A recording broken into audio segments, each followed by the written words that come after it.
Bismillahirrahmanirrahim. Assalamualaikum warahmatullahi wabarakatuh. Pakacil makacil, jolok laki, jolok bini, lon ketok pulang. Nah, layar TV pian atau smartphone pian hari ini.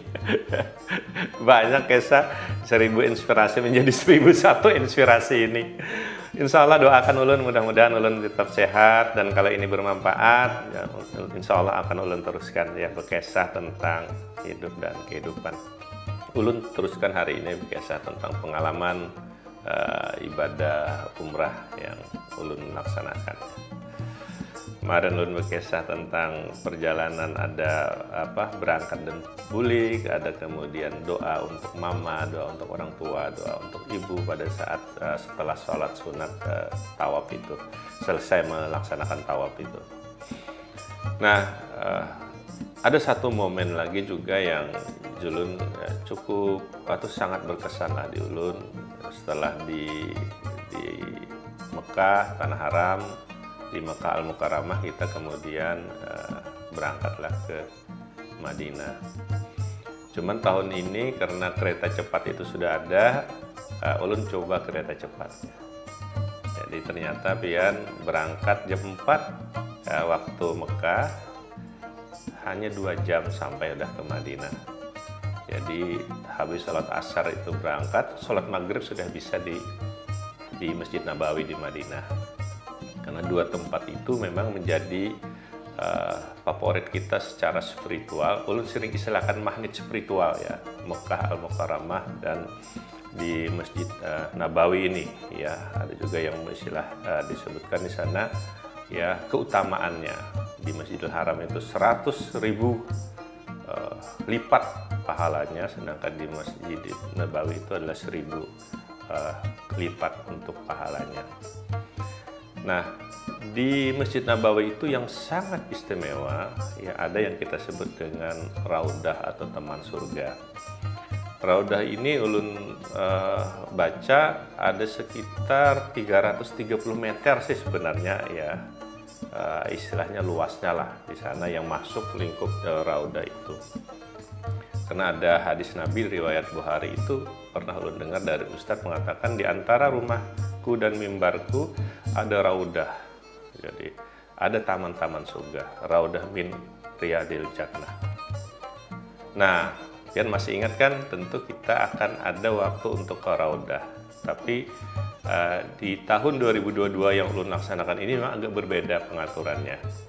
Ya, karena harus ada izin masuk ke sana dan diatur sedemikian rupa sehingga kemudian tidak lagi berjejalan. Nah, setelah diurus oleh mutawid izinnya itu, lalu kemudian kami disuruh menuju satu lapangan di pintu di arah dekat makam Rasulullah itu. Nah, di sana disuruh duduk ya, setelah ini sekian orang ya, dipandu oleh mutawid, duduklah kita. Ternyata tempat duduk itu yang menggambarkan kurang lebih 330 meter tadi di luar. Nah, pada saat penuh tempat duduk itu di stop, nunggu yang di dalam keluar. Setelah keluar habis, yang duduk yang menunggu ini transit tadi baru kemudian disuruh masuk.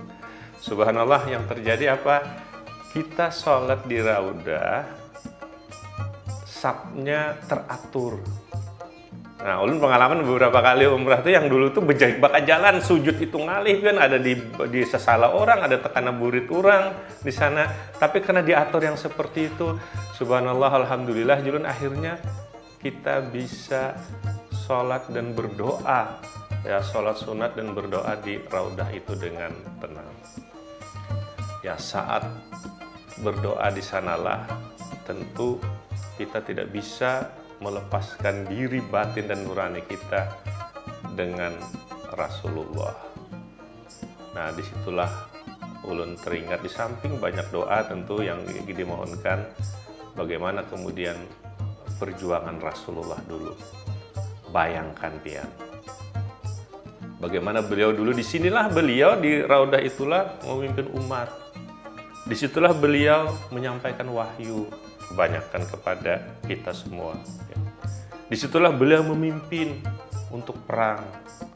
Disitulah beliau memimpin untuk hukum-hukum bermuamalah dan sebagainya yang kita bisa baca di dalam Al-Quran dan hadis di situ.